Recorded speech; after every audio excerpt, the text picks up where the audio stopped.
आज हमने किया ली स्क्वायर मेथड का स्ट्रेट लाइन का direct method, shortcut method next class में कर रहे होंगे। क्या किया? स्ट्रेट लाइन ली स्क्वायर मेथड का डायरेक्ट मेथड नेक्स्ट क्लास में कर रहे होंगे। नोट्स बनाते चलो, कोई दिक्कत नहीं आएगी। Hi everyone, this is Bharti, welcome to my channel Dream Maths. So हमने स्टार्ट किया new chapter that is time series stats के अंदर। सुपर इजी चैप्टर है, बहुत आराम से हम क्या कर रहे हैं, एक एक मेथड कंप्लीट कर रहे हैं ताकि पूरा चैप्टर आपको क्रिस्टल क्लियर हो जाए। बहुत सिंपल है, बस अगर आप सारे पार्ट सीरियल ऑर्डर में देखते आ रहे हो प्लस नोट्स बनाते आ रहे हो ना, फिर ये चैप्टर आपको सुपर इजी ही लगने वाला है। हमने टाइम सीरीज होता क्या है, उसके अंदर मेथड्स डिफरेंट करने स्टार्ट किए, जिसमें free hand curve method, semi average method, moving average method, ये तीनों मेथड्स अच्छे से, प्लस इसमें जो आपके पास सब टॉपिक्स थे जैसे फ्लक्चुएशंस वाला टॉपिक हो गया, ये सारे भी हम साथ साथ करते हुए आ रहे हैं। मतलब बिल्कुल अच्छे से टॉपिक्स कंप्लीट कर रहे हैं। ये नहीं सिर्फ जो नेम है उसी को कर रहे हैं, उसके अंदर जो सब टॉपिक्स भी हैं उनके भी न्यूमेरिकल्स हम अच्छे से करते हुए आ रहे हैं। आज हम करने वाले हैं fourth method that is least square method. ये मेथड हम स्टार्ट करने वाले हैं। ये भी सुपर इजी मेथड है, ये थोड़ा लेंथी मेथड रहेगा। इसमें स्ट्रेट लाइन ट्रेंड हो गया, पैराबोलिक ट्रेंड हो गया, ये सारे हम आराम से पढ़ते हुए आएंगे। फिर से वही चीज, अगर नोट्स बनाते चल रहे ना फिर ये टॉपिक टफ नहीं लगने वाला। आज का method least square method, question के थ्रू ही हम मेथड को अप्रोच करेंगे और अच्छे से चीजें क्लियर करते आएंगे। इसमें टोटल 4 स्टेप्स हैं। कितने? 4। लीस्ट स्क्वायर मेथड के अंदर टोटल 4 स्टेप्स हैं। उन 4 स्टेप्स को अगर अच्छे से समझ लिया फिर ये क्वेश्चन कभी गलत नहीं होगा, बहुत अच्छे से क्वेश्चन कर लोगे। सिंपल है ये क्वेश्चन। करें स्टार्ट, फिर क्वेश्चन पढ़ना स्टार्ट करते हैं और 4 स्टेप्स देखते हैं कौन से हैं। लेकिन इससे पहले इसकी जो पीडीएफ है ना चैप्टर की, वो टेलीग्राम चैनल पे है, वो आराम से जाके आप देख सकते हो। पीडीएफ यही सारे क्वेश्चंस मिलने वाले हैं, प्लस प्रैक्टिस के लिए और क्वेश्चंस मिल जाएंगे, सॉल्व्ड क्वेश्चंस भी उसमें होंगे। मैं जो ये मतलब जहां पे ये क्वेश्चन है ना पीडीएफ में, वो पेज नंबर मैं यहाँ मेंशन कर दूंगी। आप आराम से जाके ये क्वेश्चन और इस टाइप के और क्वेश्चंस भी देख सकते हो। आप स्टार्ट करते हैं, क्वेश्चन ध्यान से देखना, बहुत सिंपल है। क्वेश्चन क्या कह रहा है? Fit a straight line trend by the method of least square. Question में बिल्कुल अच्छे से मेंशन है कि आपने straight line least square method use करना है। एक ये स्ट्रेट लाइन और क्या करना है, लीस्ट स्क्वायर मेथड यूज करना है। फिट करना है क्या? Trend line. आपने straight line least square method use करना है। किसके लिए? फिट करने के लिए। क्या चीज? ट्रेंड लाइन को। कोई भी लीस्ट स्क्वायर मेथड का क्वेश्चन है उसमें टोटल 4 स्टेप्स होते हैं, सिर्फ 4 स्टेप्स। अब 4 स्टेप्स में से जो फर्स्ट स्टेप है वो हर क्वेश्चन में सेम रहेगा अगर वहां पे स्ट्रेट लाइन है और लीस्ट स्क्वायर लिखा हुआ है। ये दो चीजें, स्ट्रेट लाइन और लीस्ट स्क्वायर मिला, बस मतलब आपको ये मिल गए 2 वर्ड्स, तो आपने वहां पे स्टेप नंबर 1 उस हर क्वेश्चन में सेम रहने वाला है। स्टेप नंबर 1 है क्या? बहुत simple, that is y is equals to a plus bx। आपने हर क्वेश्चन में, मैं बार बार बोल रही हूँ, जहां पे स्ट्रेट लाइन वर्ड मिल गए, लीस्ट स्क्वायर मेथड मिल गया, वहां पे आपने स्टेप नंबर 1 में हर एक क्वेश्चन में क्या लिखना है? y is equals to a plus bx। y क्या है, x क्या है, क्वेश्चंस में बताऊंगी, मतलब हम क्वेश्चन सॉल्व कर रहे होंगे स्टेप नंबर 2, 3 में। ये वैल्यूज हम टेबल से ही निकाल रहे होंगे, पर स्टेप नंबर 1 में आपने सबसे पहले यही इक्वेशन लिखनी है। तो लीस्ट स्क्वायर मेथड की स्टार्टिंग इसी इक्वेशन से होती है, y is equals to a plus bx। और 2 इक्वेशंस हो रहे हैं, दैट इज नॉर्मल इक्वेशंस। बहुत सिंपल है, स्टेप नंबर 1 में ही हम इक्वेशंस लिख देंगे ताकि हम पूरा क्वेश्चन रिलैक्स्ड रहे। बस आपको आगे कैलकुलेशंस करनी है, कुछ भी याद नहीं करना, बस यही आपको माइंड में होना चाहिए। y is equals to a plus bx और आगे लिखेंगे नॉर्मल इक्वेशंस। नॉर्मल इक्वेशंस क्या होते हैं ध्यान से देखना, यहाँ पे आएगा summation y is equals to na plus summation x। इसको देख के डरना नहीं है, अभी मैं आपको लर्न करने का वे भी बताऊंगी, अभी के अभी आपको विद इन 1 मिनट लर्न हो जाएगा। पर पहले ध्यान से देखो, स्टेप नंबर 1 में जब भी स्ट्रेट लाइन का वर्ड का ध्यान रखना हो, least square method, straight line plus least square. Step number 1 will be y is equals to a plus bx और इसी में ही नॉर्मल इक्वेशन भी स्टेप नंबर 1 में आपने लिखनी है, summation y is equals to na plus b summation x, और यहाँ पे summation xy is equals to a summation x plus b summation x square. अभी लर्न करने का वे भी बताऊंगी, मुझे कैसे लर्न है ये भी आपको अच्छे से क्लियर कर दूंगी। तो जहां भी straight line least square, step number 1 is पहले आप ये इक्वेशंस लिख के रख लो। ये इक्वेशंस अगर एक बार लिख दी, क्वेश्चन सुपर इजी होने वाला है। तो यहाँ पे step number 1 y is equals to a plus bx, ये है क्या? ये स्ट्रेट लाइन ट्रेंड। इक्वेशन है। क्या है ये? Straight line trend equation, y is equals to a plus b x. और ये क्या है? Normal equation. Least square method में यही दो इक्वेशंस का काम होता है।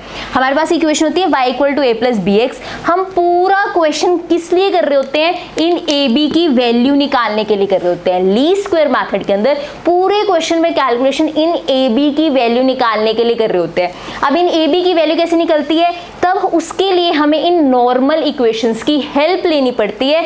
इनको सोल्व करके ए बी मिलता है, हम यहाँ पुट करते हैं, क्वेश्चन खत्म हो जाता है। तो स्टेप नंबर 1 बस इतना सही है, इससे ज़्यादा कुछ नहीं है। टोटल 4 स्टेप्स करने हैं। स्टेप नंबर 1 बस इतना सा है। पहले आपने स्ट्रेट लाइन इक्वेशन लिखनी है, straight line trend equation y is equals to a plus b x. ये इंटरसेप्ट है, ये क्या है, ये बाद में हम डिस्कस करेंगे। और नॉर्मल इक्वेशंस क्या होती है, इसको लर्न करने का तरीका देखो, बहुत सिंपल वे है। आप कहोगे summation y n a b summation x, वो कहते हैं समीशन y चाहिए, नहीं ना n a b summation x, नहीं भाई हमें ये नहीं चाहिए, हमें समीशन एक्स चाहिए। लर्न करने का वे है। समीशन y कहते हैं समीशन y चाहिए, हम कहते हैं ना n a plus b summation x, हमें समीशन y नहीं चाहिए ना, हमें क्या चाहिए, समीशन x चाहिए। भाई समीशन y चाहिए ना, भाई हमें समीशन x चाहिए। इस फॉर्म में कोई भी स्टोरी फॉर्म में आप इन्हें लर्न कर सकते हो, बट इन्हें लर्न करना जरूरी है। नेक्स्ट स्टेप में कुछ नहीं होता, बस इसको x मिल जाता है, यहाँ पे इसको x मिल जाता है, ये रहा। अब ये ना तो नहीं कर रहा ना, अब इसको x मिलना है, तो ये n हट जाता है, यहाँ पे इसकी जगह समीशन x आ जाता है, a एज इट इज रहता है। यहाँ पे ये क्या लिखा है मैंने, a समीशन x, और यहाँ पे b एज इट इज रहता है, यहाँ पे इसको एक और x मिलता है, तो वो x स्क्वायर बन जाता है। इसको लर्न करने का वे है और कुछ भी नहीं। अगर आपको नॉर्मल लर्न होते ठीक है, 1-2 बार लिखोगे हो जाएंगे, नहीं तो स्टोरी की तरह कर सकते हो। y equal to a plus b x सबसे पहले वाली ट्रेंड इक्वेशन है। अब इन ए बी को निकालने के लिए और 2 इक्वेशन चाहिए। हम कहते हैं y चाहिए, कहेंगे ना नहीं चाहिए भाई, हमें नहीं चाहिए भाई, हमें क्या चाहिए, समीशन x। लर्न करने का तरीका, समीशन y चाहिए ना, नहीं चाहिए भाई, क्या चाहिए फिर तुम्हें, समीशन x चाहिए। फिर इसको सबको x दे दो, इसको x दिया एक्स वाई बन गया, इसको x दिया, अब n तो नहीं आएगा ना तो नहीं कर रहे हम, समीशन x ले रहे हैं, तो यहाँ पे a समीशन x दे दिया। इसके बाद समीशन x पहले ही था, इसको एक और मिला तो x स्क्वायर बन गया। ये लर्न करने का तरीका है। तो स्टेप नंबर 1, हर क्वेश्चन में जहाँ पे स्ट्रेट लाइन लिखा है, ट्रेंड लिखा है, यही 2 इक्वेशंस लिखनी है। जैसे स्ट्रेट लाइन ट्रेंड इक्वेशन और ये वाली इक्वेशन, और इन्हें नॉर्मल इक्वेशंस कहते हैं। और इन नॉर्मल इक्वेशंस की जरूरत क्यों पड़ी, इस ट्रेंड वाली इक्वेशन में हमें ए बी की वैल्यू चाहिए, ये बी की वैल्यू निकालने के लिए हम इन नॉर्मल इक्वेशंस का यूज करेंगे। ये चीज क्लियर, स्टेप नंबर 1 कंप्लीट। तो आपने क्या लिखना है, straight line equation this and normal equation this, step number 1 done. अब स्टेप नंबर 2 पे चलते हैं। स्टेप नंबर 2 पे जाने से पहले, स्टेप नंबर 2 में टेबल बनता है, बस स्टेप नंबर 2 में जाने से पहले हम पहले चेक कर लेते हैं कि टेबल में हम कौन से कॉलम बनाने वाले हैं। स्टेप नंबर 2 में जाने वाले हैं, तो स्टेप नंबर 2 में जाएंगे, लेकिन पहले चेक कर लेते हैं कॉलम कौन से बनाएंगे उस टेबल में। इन इक्वेशंस को देख के हमें पता लगेगा कि हमें क्या क्या चाहिए टेबल से। देखो एक तो यहाँ मुझे क्या दिख रहा है, समीशन y, मतलब एक y का कॉलम बनेगा। समीशन से डरते नहीं है कभी भी। अगर मान लो x12 है तो समीशन x का मतलब है कि x की सारी वैल्यूज को ऐड कर दो, 1 + 2 दैट इज 3। तो अगर x12 है तो समीशन x कितना हो जाएगा, 3 हो जाएगा। बहुत सिंपल सी चीज है ना, ध्यान से देखो। तो समीशन का मतलब ऐसा कुछ नहीं है कि कोई बड़ी चीज है, कुछ नहीं, जिसका समीशन पूछ रहे हैं मतलब उसका कॉलम बना के हम उनको ऐड कर देंगे, बस इतना सा काम है। अगर समीशन y आ रहा है मतलब y का एक कॉलम बनेगा और सारी वैल्यूज को ऐड कर देंगे, जो वैल्यूज को ऐड करके आंसर आएगा y की, वो समीशन y में आ जाएगा। ये चीज क्लियर है। और देखो क्या क्या चाहिए हमें, बहुत ध्यान से। n की वैल्यू मैं बताऊंगी कैसे, ए बी तो निकालना है, ए बी नहीं डालते। समीशन x चाहिए, मतलब मुझे x का कॉलम भी बनाना है, मुझे y का कॉलम भी बनाना है, ताकि इनको ऐड करके इनके समीशंस निकाल पाऊं। ठीक है, फिर उसके बाद समीशन xy, मतलब मुझे xy का भी कॉलम निकालना है, क्योंकि अगर समीशन xy चाहिए तो xy का पूरा कॉलम बनेगा, जिनकी वैल्यूज को मैं ऐड करके समीशन xy निकाल पाऊंगी। ठीक है, आगे समीशन x के, समीशन x तो x वाले से निकल जाएगा। और क्या है, समीशन x स्क्वायर, मतलब मुझे x स्क्वायर का कॉलम भी चाहिए ताकि उनको ऐड करके मैं समीशन x स्क्वायर निकाल पाऊं। तो नॉर्मल इक्वेशंस में जिनके आगे समीशन लगा हुआ है उन सब के कॉलम हमें अपने टेबल में चाहिए, ताकि उनकी वैल्यूज को ऐड करके मैं समीशंस की वैल्यू निकाल पाऊँ। ये चीज क्लियर? अब ध्यान से देखना, मैं पहले ईयर नोट करूंगी फिर हम ये नोट करने वाले हैं, ठीक है। सबसे पहले ईयर नोट करते हैं। ईयर क्या है हमारे पास 79 से 84, 1979, 1980, 81। अब ध्यान से देखो, मैंने ईयर और प्रोडक्शन नोट कर ली, ईयर के ऊपर ईयर ही लिखा, लेकिन जो भी वैल्यू ईयर के सामने होती है उसको y से डिनोट करते हैं। तो ये मेरे पास क्या आ गया, y आ गया। अब चलते हैं x के ऊपर। y तो मिल गया, ईयर x नहीं होता, फिर x क्या होता है, x किसके अकॉर्डिंग होता है, वहां पे क्या लिखा है, taking 1978 as a year of origin. जब भी हम डायरेक्ट मेथड से लीस्ट स्क्वायर मेथड कर रहे होते हैं, लीस्ट स्क्वायर मेथड सोल्व करने के कितने मेथड है, दो, दैट इज डायरेक्ट मेथड और शॉर्टकट मेथड। आज हम कौन सा कर रहे हैं, डायरेक्ट मेथड। जब भी हमारे पास लीस्ट स्क्वायर मेथड का डायरेक्ट मेथड से हम क्वेश्चन सॉल्व कर रहे होते हैं, वहां पे आपको एक ओरिजिन ईयर दिया जाता है, जैसे यहाँ पे क्या दिया हुआ है 1978। इस ओरिजिन ईयर की हेल्प से ही हम अपने x निकाल रहे होते हैं। बहुत सिंपल है, जिसको ओरिजिन ईयर दिया गया 1978, मतलब 1978 के सामने 0, 1979 के आगे 1, 1980 के आगे 2। जिसको ओरिजिन ईयर दिया जाता है उसके आगे 0 और बाकी सबके आगे हम क्या करेंगे, उसको नंबरिंग देना शुरू करते हैं 1 2 3। 1978 को क्या लिया, ओरिजिन ईयर, तो वो 0 हो गया। 1979 1, तो 1979 के आगे क्या दे दोगे आप, 1 दे दोगे। बहुत सिंपल सी चीज है, बहुत सिंपल। इसको बोलते क्या है, डेविएशंस। क्या बोलते हैं, डेविएशंस। की जो ओरिजिन ईयर दे रखा है उस ईयर से ये मेरा ईयर कितना बड़ा है, 1 बड़ा है। ओरिजिन ईयर क्या है 1978, 1979 उससे कितना बड़ा है, 1 बड़ा है, तो 1979 के आगे 1, 1980 के आगे 2, 1981 के आगे 3, यहाँ पे 4, यहाँ पे 5, यहाँ पे 6। इसमें कोई दिक्कत है तो बताओ, सिंपल सी चीज है ना। तो x होता क्या है, डेविएशन। जो आपको ओरिजिन ईयर दिया गया, जैसे 1978 दे दिया, ठीक है।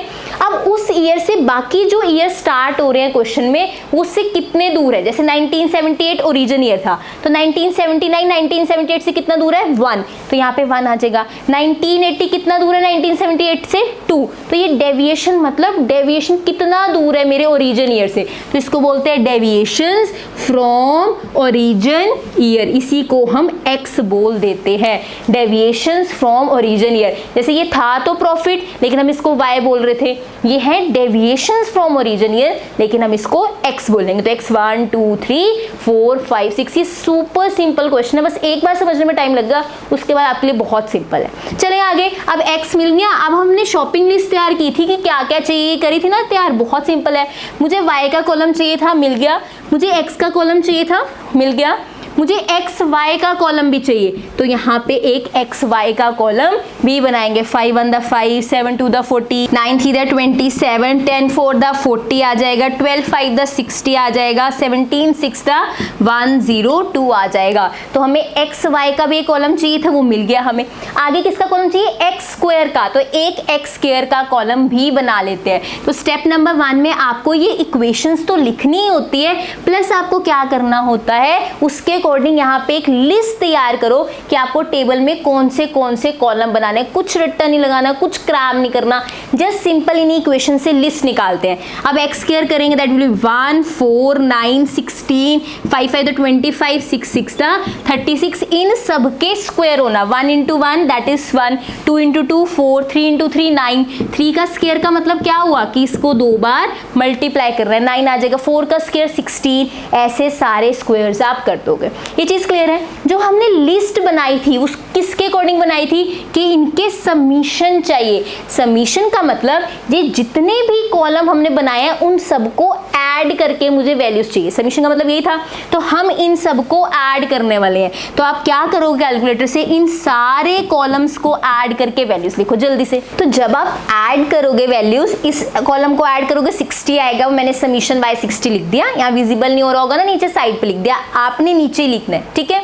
x को सारे ऐड करोगे, समीशन x 21 आएगा, ये लिख दिया। एक्स वाई सबको ऐड करोगे 248 आएगा, और एक्स स्क्वायर सबको ऐड करोगे दैट विल बी 91 आएगा। वो मैंने यहाँ पे समीशन एक्स के लिख दिए। इन सबको ऐड करना कैलकुलेटर पे, आपने यहीं कॉलम्स के नीचे लिखना है समीशन वाई इक्वल टू 60। ऐसे कॉलम के नीचे ऐसे लाइन लगा के आपने लिखना है। यहीं पर हमारा स्टेप नंबर 2 कंप्लीट हो गया। Step number 1 is in equations को लिखना, प्लस इनसे एक लिस्ट रेडी करना कि जिसके अकॉर्डिंग हम कॉलम्स बना रहे होंगे। स्टेप नंबर 2, हम एक टेबल बना रहे होंगे, टेबल में कॉलम जो अभी हमने स्टेप नंबर 1 से सर्च किए हैं वही सारे हम यहाँ पे कॉलम बना के उनके समीशंस निकाल रहे होंगे। ये चीज क्लियर है? स्टेप नंबर 2 तक क्लियर है? पक्का? चलें आगे। अब स्टेप नंबर 3 पर आ जाओ। स्टेप नंबर 2 तक हमने समीशंस निकाल लिए। नाउ स्टेप नंबर 3 बहुत सिंपल। स्टेप नंबर 3 में क्या करना होता है, दैट इज हमने जो वैल्यूज निकालनी है स्टेप नंबर 2 में उसको स्टेप नंबर 1 में डालना है। 3 कैसे बनता है? 3 किससे बनता है? फर्स्ट और सेकंड से 3 बनता है। कैसे? ये हमारे पास वैल्यूज आ गई। अब इन सारी वैल्यूज को हम इन इक्वेशन में डालेंगे, इन नॉर्मल इक्वेशन में। सबसे पहले क्या लिखा है? Summation bye. समीशन बाय कितना है? 60। तो स्टेप नंबर 3 में जो स्टेप नंबर 2 में वैल्यूज आई है उसको 1 में डाल रहे होंगे। दोबारा सुनो, स्टेप नंबर 3 में कुछ नया नहीं करना। जो हमने स्टेप नंबर 2 में वैल्यूज निकाली है ना, ये समीशन वाली, इनको पुट कर रहे होंगे इन नॉर्मल इक्वेशन में। ये इक्वेशन का क्वेश्चन में अभी कोई काम नहीं है, सॉल्विंग के लिए हम इन्हीं 2 इक्वेशंस का यूज कर रहे होते हैं। समीशन बाय क्या है? 60 डाल दो। 60 इक्वल्स टू, ये n क्या होता है? n की वैल्यू तो पता नहीं लगी। आप एक बार चेक करो हमें कितने ईयर का डाटा दिया गया। 1979, 1980, 1981, कितने ईयर्स का डाटा था? देखो 6 ईयर्स का डाटा था ना, तो n की वैल्यू क्या होगी? 6। जितने ईयर्स का डाटा हमें दिया जाता है वो n की वैल्यू हमें दे देता है। यहाँ पे 6 आपके पास वैल्यूज थी तो n की वैल्यू 6 होगी, तो n की जगह क्या डालेंगे? 6 डालेंगे। a की वैल्यू तो निकालनी है, कुछ नहीं पुट करना, प्लस b लिख देते हैं। आगे समीशन x कितना है? 21, तो यहाँ पे 21। तो b21 ऐसे नहीं लिखते, हमेशा कैसे लिखते हैं? पहले नंबर आता है फिर कोई जो हमारे पास a b है वो लिखा जाता है। तो वैसे तो b21 होना था, फर्क नहीं पड़ता 21 आगे लिखो या b, तो दैट विल बी 21b। बहुत सिंपल है। इसको फर्स्ट इक्वेशन नेमिंग दे दो और इसको यहाँ पे second equation naming. First equation जो हमने निकाल ली वहां पे, सेकंड इक्वेशन कैसे निकलेगी? जब हम वैल्यूज पुट कर देंगे इन नॉर्मल इक्वेशन में, उसको सेकंड नेमिंग देना। ये चीज क्लियर है? आगे देखो 60, अब यहाँ पे देखो समीशन एक्स वाई वो कितना है? 248। लिख दो यहाँ पे 248 इज इक्वल्स टू a की वैल्यू नहीं है। समीशन x कितना है? 21, यहाँ डाल दो, प्लस b है नहीं। Summation x square that is 91, यहाँ पे 91 डाल दो। फिर b 91 नहीं होता, that will be 91b। This is the third equation. ये कौन सी इक्वेशन है? थर्ड इक्वेशन है। ये चीज क्लियर है? ध्यान से देखना। फर्स्ट इक्वेशन स्टेप नंबर 1 में हमने ये 3 इक्वेशन लिख दी थी। स्टेप नंबर 2 में टेबल तैयार करके इन सब की वैल्यू निकाल ली।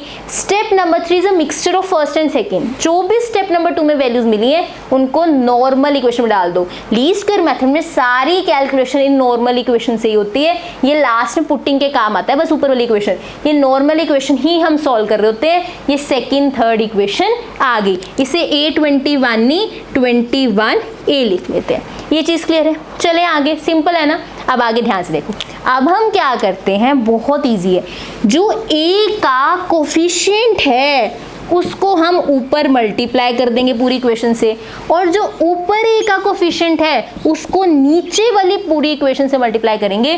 बेसिकली हम इसको एलिमिनेशन मेथड से सोल्व कर रहे हैं। आपको आता है आप एलिमिनेशन फटाफट से खुद कर सकते हो, नहीं आता 10th में किया था या बहुत पहले किया था, मैं समझा रही हूँ। तो a के साथ जो कोफिशिएंट है वो नीचे वाली पूरी इक्वेशन से मल्टीप्लाई होगा, और जो a के साथ नीचे कोफिशिएंट है, कोफिशिएंट का मतलब उसके साथ है, वो ऊपर वाली पूरी इक्वेशन से मल्टीप्लाई होगा। मतलब 21 इंटू 60 करोगे 1260 समथिंग आएगा, एक बार चेक कर लेना।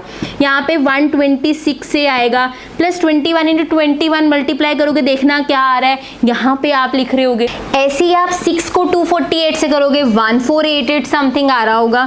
फिर उसके बाद 21 इंटू 6 करोगे, दैट विल बी अगेन 126 से आ रहा होगा। फिर 91 इंटू 6 करोगे, 6 आएगा 54, 546, और यहाँ पे b आ जाएगा। ऐसे आप 21 को 21 से करके यहाँ पुट करो। आपने a के साथ जो नीचे इक्वेशन में उसको पूरी इक्वेशन को ऊपर मल्टीप्लाई कर दो, और जो ऊपर वाली इक्वेशन में a के साथ है उसको नीचे मल्टीप्लाई कर दो। ऊपर वाले को कहाँ देना है? नीचे वाली इक्वेशन को, और जो नीचे a के साथ है किसको दे दो? ऊपर वाली इक्वेशन को। पूरी इक्वेशन को मल्टीप्लाई करना है, इसको भी, a वाले को भी, b वाले को भी। आपके पास ये इक्वेशंस बन जाएगी। जल्दी से बनाओ, फिर बताती हूँ आगे क्या करना है। अब आगे देखो, यहाँ पे 4 4 1 आ गया। ठीक है, अब इन इक्वेशंस को सॉल्व करना है। कैसे करेंगे? नीचे साइन चेंज करके ये प्लस वाले को क्या कर देंगे माइनस, यहाँ पे कुछ नहीं है मतलब माइनस, यहाँ पे कुछ नहीं है मतलब माइनस, इनको हम सब्ट्रैक्ट कर देंगे ताकि देखो ये ऊपर वाला प्लस नीचे वाला माइनस कैंसिल हो जाए। 126 से 126 से कैंसिल होके ए वाला पोर्शन कट जाए, इसे बोलते हैं एलिमिनेशन मेथड। क्योंकि कैंसिल तो हो नहीं पाते, दोनों प्लस में थे, तो अगर कोई दो चीजें प्लस में उसको कैंसिल करना हो इक्वेशन में, हम नीचे सबके साइन चेंज करते हैं। प्लस वाले का माइनस, यहाँ कुछ नहीं है मतलब प्लस होगा, यहाँ माइनस, यहाँ कुछ नहीं मतलब प्लस होगा माइनस, ऐसे हम क्वेश्चन करते हैं। अब इसके साइन ये वाले नहीं काउंट होते, ये नीचे वाले काउंट होता है। तो ऊपर 126 से प्लस का है, नीचे 126 से माइनस का है, ये कैंसिल हो गए। अब यहाँ पे देखो ये प्लस का ये माइनस का, प्लस माइनस माइनस, 12601488। तो कैलकुलेटर पे टाइप करो 1260 माइनस 1488, यहाँ आंसर लिख दो। आगे यहाँ जो प्लस माइनस माइनस 441 माइनस 546 करो और जो आंसर आएगा वो यहाँ पे लिख दो। ये इक्वल टू के इधर आंसर आएगा और ये इक्वल्स टू के इधर आंसर आएगा। जल्दी से करो फिर आंसर मैच करते हैं। अब ध्यान से देखो -228 इधर आएगा और -105। अब b इधर ही रहेगा, ये इधर क्या हो रहा है मल्टीप्लाई, इधर आके डिवाइड, -228 अपॉन -105, माइनस से माइनस कैंसल, 228 को 105 से डिवाइड करो, पॉइंट्स में आंसर आ रहा है 2.17, चेक करो आ रहा है कि नहीं आ रहा है कैलकुलेटर पे 2.17। हाँ लंबा सा आंसर आ रहा होगा, हम सिर्फ 2 डिजिट उठा रहे हैं, तो आंसर विल बी 2.17। वो b की वैल्यू हमारे पास आ गई। तो हम क्वेश्चन किस लिए कर रहे हैं? इस ab की वैल्यू के लिए। तो हमारे पास b की वैल्यू तो आ गई, दैट इज 2.17। इसमें कोई दिक्कत, लेकिन वैल्यू तो ab दोनों की चाहिए, b की आ गई तो a की कैसे निकालेंगे? अब हमें दोनों की वैल्यू चाहिए ना, ऐसे तो गुस्सा हो जाएगा ए। हम इस b की हेल्प से ही a निकाल लेंगे। b is 2.17। इन दोनों में से किसी एक इक्वेशन हम b की वैल्यू डाल देंगे। किन दोनों में से? सेकंड और थर्ड में से किसी भी एक इक्वेशन में आप b की वैल्यू डाल दो, आपको a मिल जाएगा। हम डाल रहे हैं फर्स्ट वाली में 60 = 6a प्लस 21 इंटू b की जगह वैल्यू डाल दो 2.17। जल्दी से निकालो। अब 21 को 2.17 से मल्टीप्लाई, जल्दी से करो कैलकुलेटर पे 21 को 2.17 से। जी ध्यान से देखना, 21 है 2.17 45.57। ये इधर प्लस हो रहा है, इधर आके माइनस हो गया, माइनस करने के बाद वैल्यू ये आ रही है।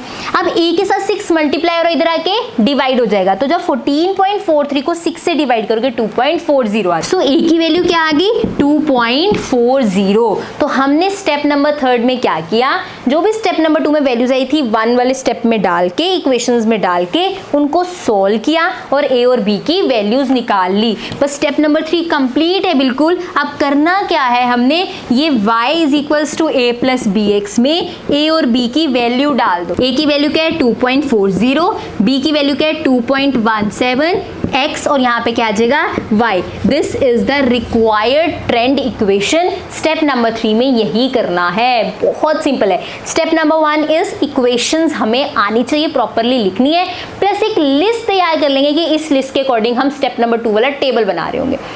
इक्वेशंस लिख ली, लिस्ट तैयार कर ली, स्टेप नंबर 2 पे आ जाओ। स्टेप नंबर 2 में हम एक टेबल तैयार करके लिस्ट के अकॉर्डिंग वहां सारे कॉलम्स को ऐड करके वैल्यूज निकाल रहे होते हैं।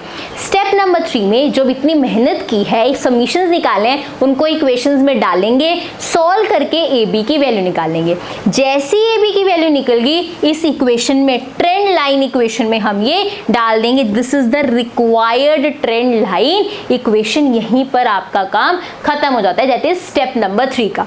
अब चलते हैं स्टेप नंबर 4 पे। बहुत सिंपल है, बहुत सिंपल। स्टेप नंबर 4 क्या कहता है, ठीक है हमें ट्रेंड लाइन बना लिया, सब कर लिया, लेकिन किस ईयर का ट्रेंड है, मतलब y = 2.40 प्लस 2.17x तो आ गया, लेकिन ये किस ईयर का ट्रेंड है, ये तो सिर्फ एक ट्रेंड इक्वेशन आई है। तो स्टेप नंबर 4 में हम ट्रेंड इक्वेशन से क्या करते हैं, ट्रेंड वैल्यूज निकालते हैं। क्या निकालते हैं, ट्रेंड वैल्यूज। लास्ट स्टेप है, बस बहुत सिंपल, खत्म होने वाला है क्वेश्चन, बहुत सिंपल। जैसे हमने ट्रेंड इक्वेशन निकाली, इससे ट्रेंड वैल्यूज निकालते हैं। पहली ट्रेंड वैल्यू निकालते हैं। अब आपके पास टेबल था ना, जिसमें आपने क्या किया था, y नोट किए थे, x नोट किए थे, याद है। अब ध्यान से देखना, ट्रेंड वैल्यू, पहली ट्रेंड वैल्यू निकाल रहे हैं, y = 2.40 प्लस 2.17। जितने x होते हैं उतनी ट्रेंड वैल्यू निकलेगी। पहले x की वैल्यू, x के कॉलम में जाके चेक करो क्या थी 1, तो यहाँ पे मैं x की जगह क्या लगा रही हूँ, 1 लगा रही हूँ। That will be 2.40 plus 2.17। आप कैलकुलेट करके आंसर लिखोगे, पहली ट्रेंड वैल्यू आ जाएगी। ऐसे दूसरी ट्रेंड वैल्यू पे चलते हैं, जितने x उतनी ट्रेंड वैल्यू। पहली x की वैल्यू 1 थी, x की जगह 1 डाला, पहली ट्रेंड वैल्यू मिल जाएगी, y इक्वल टू हमें एक आंसर मिल जाएगा। दूसरी ट्रेंड वैल्यू के लिए x की दूसरी वैल्यू डालेंगे। कॉलम x वाला चेक करो, पहले x की वैल्यू क्या थी, 1, दूसरी x की वैल्यू क्या है, 2। तो दूसरी ट्रेंड वैल्यू के लिए इस ट्रेंड इक्वेशन में x की जगह 2 डालेंगे। डाल दिया, बहुत सिंपल है। यहाँ पे इसको कैलकुलेशन करोगे 2.17 इंटू 2, यहाँ पे आंसर लिखोगे प्लस 2.40 करोगे, फाइनल आंसर आपको मिल जाएगा। This is all about trend values, trend equation. कितनी ट्रेंड वैल्यूज निकलेगी, जितनी आपके पास x की वैल्यू है वो आप स्टेप नंबर 4 में कर रहे हो। फर्स्ट ट्रेंड वैल्यू आएगी 4.57, 2.17 इंटू 2 करोगे, ये एक आंसर आएगा, दोनों को ऐड करोगे 6.74। ऐसे थर्ड ट्रेंड वैल्यू निकालोगे, इस x की जगह क्या करोगे, 3 डालोगे, 3 इंटू दिस, जो आंसर आया उसमें ये प्लस हो जाएगा। ऐसे करके ये जो आंसर्स आ रहे हैं साइड ट्रेंड वैल्यूज के मैंने लिख दिए। समझ आया नहीं, बहुत ध्यान समझो। जैसे x की जगह वैल्यूज डालते जाना है, मान लो x की जगह मैंने क्या डाला, 2 डाला, पहले इन दोनों को मल्टीप्लाई करना है। 2.17 इंटू 2 को कैलकुलेटर पे करो, दैट विल बी 4.34। फिर जो आंसर आएगा वो 2.40 में ऐड हो जाएगा। ऐसे आप एक बार 3 डालोगे, 4 डालोगे, 5, 6 तक जाना है, क्योंकि x की वैल्यू 6 थी। ये सारे आंसर्स आपके पास आ रहे होंगे। इसी के साथ ये क्वेश्चन कंप्लीट हो गया। बहुत सिंपल, आराम से चीजें करना, बिल्कुल भी डिफिकल्ट नहीं है। इक्वेशंस लर्न करने का तरीका भी बता दिया, बहुत सिंपल है। समीशन y नहीं चाहिए, na plus b summation x, फिर सबको x देना शुरू करोगे, वो आपका x स्क्वायर xy ऐसी चीजें आने लग जाएंगी। लर्न करने का वे आप अपने तरफ से भी कोई स्टोरी बना के इसको लर्न कर सकते हो। इसी के साथ लीस्ट स्क्वायर मेथड कंप्लीट होता है। आई होप आपको अच्छे से क्लियर हो गया। ये इक्वेशन इंपॉर्टेंट है, फिर उसकी ट्रेंड वैल्यूज इंपॉर्टेंट है, यही इनके आंसर्स। आज हमने किए लीस्ट स्क्वायर मेथड का, स्ट्रेट लाइन का direct method, shortcut method next class में कर रहे होंगे। क्या किया, straight line least square method का direct method, next method next class में कर रहे होंगे। नोट्स बनाते चलो, कोई दिक्कत नहीं आएगी। I hope you like this video. If you like this video, do like, share, comment and subscribe to my channel which is Dream Maths. Thank you so much for watching.